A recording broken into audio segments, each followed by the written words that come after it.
Hey there, guys. I'm Janine, 24, female. I've got this wild story to share about how my life went from keeping quiet and letting people walk all over me to finding the courage to stand up for myself. Alexa, play Roar by Katy Perry. Like I mentioned earlier, I used to be that girl who was conditioned into being a total doormat. You know, always second-guessing myself, never speaking up, letting folks bulldoze right over me. But hey, I'm pretty sure a lot of us girls go through that stuff growing up, right? So let me take you back to the time when I met my ex-husband. This guy, Ashley, he was this towering 6'3" dude with a full beard. And yes, the irony isn't lost on me that such a man could be named Ashley, lol. Guess his parents were expecting something different. Anyhow, this guy was an absolute beast. Couldn't let anybody even look at him the wrong way. But that's what drew me to him in the first place. He was assertive, dominant, and just oozed confidence. I mean, he was the complete opposite of little old me, which made me swoon. I fell head over heels for him because he represented everything I wasn't: strong, decisive, and not afraid to speak his mind. I let him make decisions about everything, and I was cool with that. He was also a bit older and more experienced, so I trusted his judgment. My job, I thought, was just to sit there and look pretty. Life seemed pretty peachy like that. Fast forward to a few weeks after our third anniversary, and things started going south. Ashley, who used to be this confident and assertive guy I admired, started getting more and more rude. I don't know, y'all. He was kind of cocky, snarky, and passive-aggressive. It was as if he was constantly looking down on me. He basically did a complete 180 on me, and I couldn't wrap my head around it.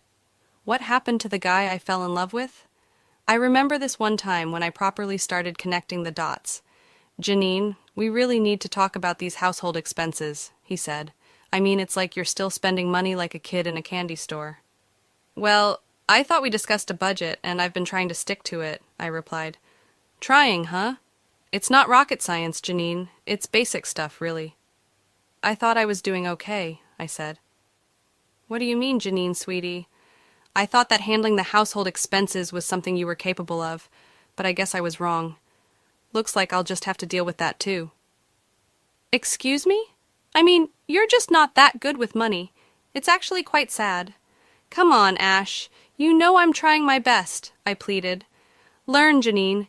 It's just that some people are better at this stuff than others.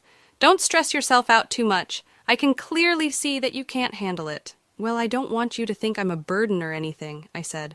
"Oh, Janine, I don't think you're a burden. I just think you're, well, a bit more vulnerable when it comes to handling these things." "Ashley, I'm not stupid. I can learn, and I don't need you talking down to me like I'm some child," I said firmly. "Hey, I'm not saying you're stupid, and I'm not saying you're a child. But let's be honest. Some things just aren't for everyone, and maybe handling money is just one of those things for you. I don't want to keep arguing about this. Just trust me and let me handle the household expenses, okay?" I sighed. "All right, Janine, if you say so. But it's just that sometimes you make it seem like you can't handle even the simplest things, you know?" "Fine, whatever, Ashley. Now, I ain't gonna lie. It wasn't easy for me to accept the fact that my once dreamy guy was becoming a bit of a jerk. But here's the twist in the story, folks. It was also a turning point for me, a wake-up call, if you will.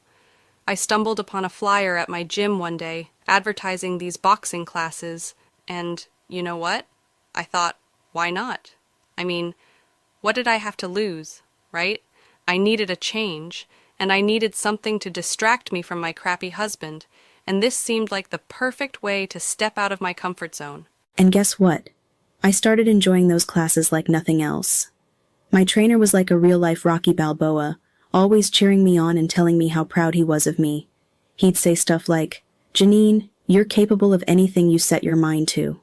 Man, that felt empowering. It was like a switch flipped in my head. I realized I didn't have to be a doormat to earn respect, just like Ashley. So I began to embrace this newfound confidence, little by little. But here's where the drama really kicks in. Ashley started to notice the change in me, and it seemed like he wasn't too thrilled about it. It's like he didn't want me to be anything other than what he expected. He started doubling down on his aggressiveness and rudeness, which would often reduce me to tears. But here's the thing. Instead of breaking me, it only pushed me further away. I'd spend most of my time at those boxing lessons, improving myself and shedding the self-doubt that I carried for way too long. So, fast forward a couple of months, and Ashley and I were basically living like two strangers in our own house. I mean, it got so bad that Ashley was trying to shut me out completely. He'd make food just for himself, not even bothering to acknowledge my existence. It was like I was invisible, or worse, an unwanted guest in my own home. Now, here's the kicker, folks. When I decided to give him a taste of his own medicine, boy, did he flip out. If I did the same, suddenly he was all about yelling at me for no good reason. It was like living in a never-ending episode of a reality TV show.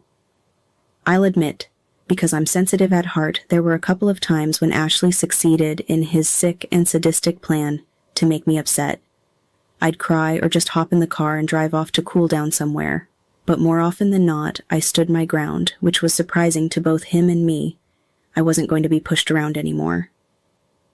Then one day, Ashley was at it again, being all shouty and judgy for absolutely no reason. And I don't know if I had just woken up on the wrong side of the bed that day, or if my period was about to come on, but that's when I just snapped. I let out all the feelings I'd been holding inside for so long, and man, it felt good. "Janine, what the hell is wrong with you? I can't take this crap anymore," Ashley exclaimed. "What's wrong? You left a dish and a fork in the sink, and the TV is on when you leave to use the bathroom. You just know how much I hate that crap. Seriously, it's just one dish, and I was coming right back to watch TV." "Relax, it's not a big deal," I retorted. "Not a big deal? You're so irresponsible, you can't even clean up after yourself," Ashley yelled. "Don't yell at me, this is the first time I've heard of you having issues with a single dish in the sink and me leaving the TV on. Why are you yelling at me like I'm a kid? Gee, let's see, maybe it's because you act like a kid. I mean, seriously, who raised you? Watch it. Look at the big scary Janine. You think you're so tough because you take boxing classes. You're pathetic and you're irresponsible," Ashley spat. "Oh, really, Ashley? You want to talk about responsibility? Look at you, yelling over a single dish. You're such a whiny little brat. Excuse me? You heard me? You're so freaking exhausting every single day, with you feels worse than those medieval torture devices. Why do you insist on making my life a living hell every single day? You keep yapping like a mutt, or like some stuck-up rich kid. Get a grip, man. Aren't you embarrassed of yourself? You're a freaking loser and a jerk if you think you can keep bullying your wife, and you have the nerve to call me pathetic." "Me? Have you seen yourself?" And for once, you all, I saw this man looking perplexed. He looked like he was short-circuiting. It was crazy, you all. "That's right, Ashley. I said it. You're acting like a jerk, and it's high time someone called you out on it. If you have nothing nice to say to me, then maybe you should just go back to ignoring me." At least there was some peace and quiet in the house. Then he was too stunned to speak, and I guess in some manipulative way to get back at me, punish me, he decided to go on his longest silent treatment spree, which lasted a whopping 3 weeks. Can you believe it? It was like living with a ghost in my own house. At first, I was kind of okay with the whole not talking to each other thing. Like I said when we were arguing, it gave me some peace and space to think. God. But then, it came time to discuss the practical stuff, like household matters. You know, paying the bills, buying groceries, and all that grown-up stuff that you do when you decide to get married to someone. So, like the big girl I am, I put my pride aside and decided it was time to break the silence and talk to Ashley. But guess what? He was still being super petty. He just wouldn't say a word.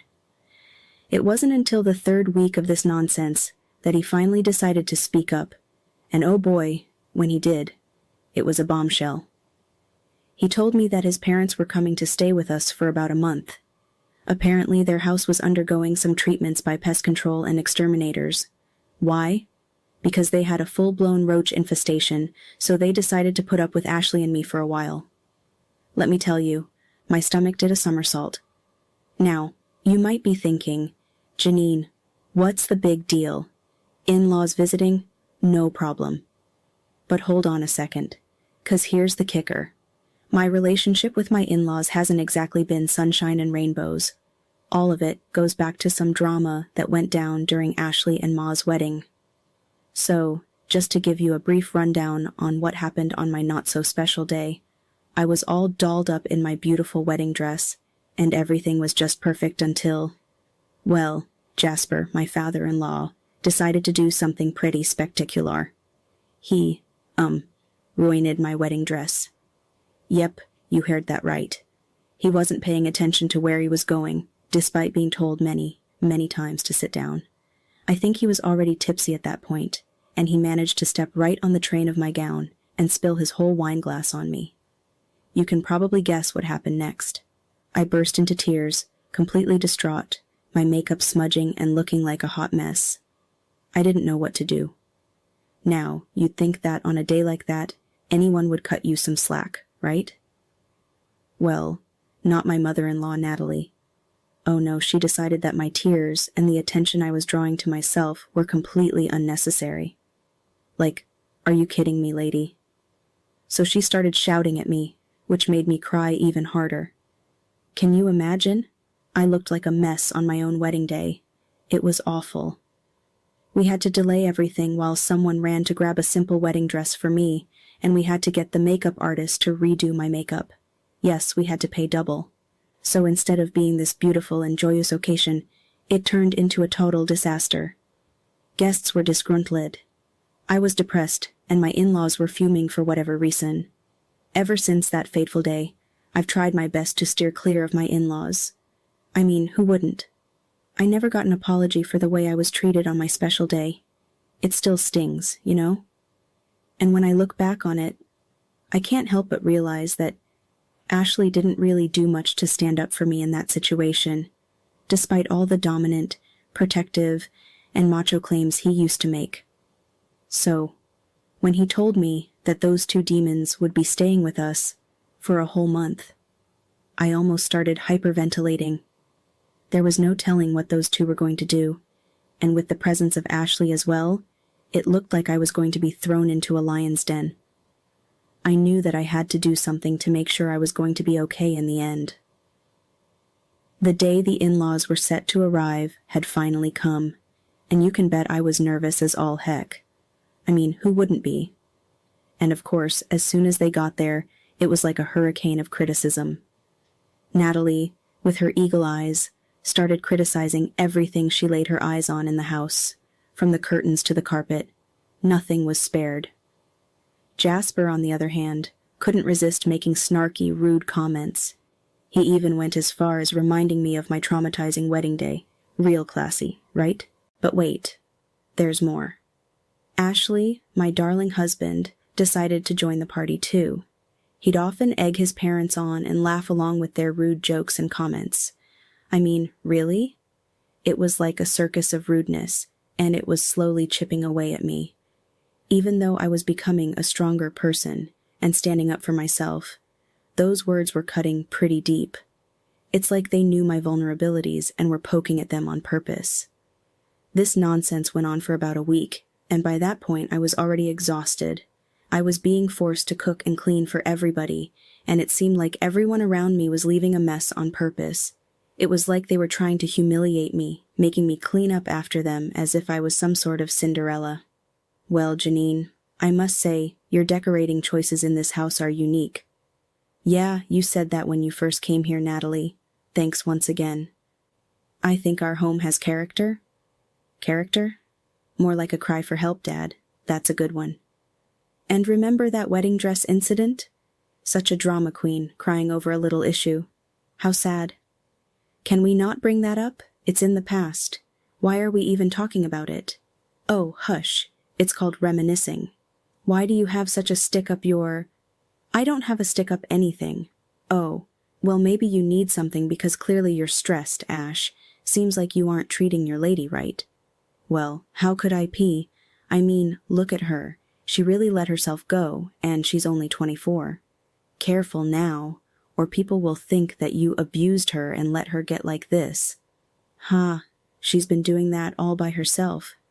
I told you how she's been ignoring me, right? Just sulking all over the house, getting wrinkles and frown lines like Great Aunt Maggie.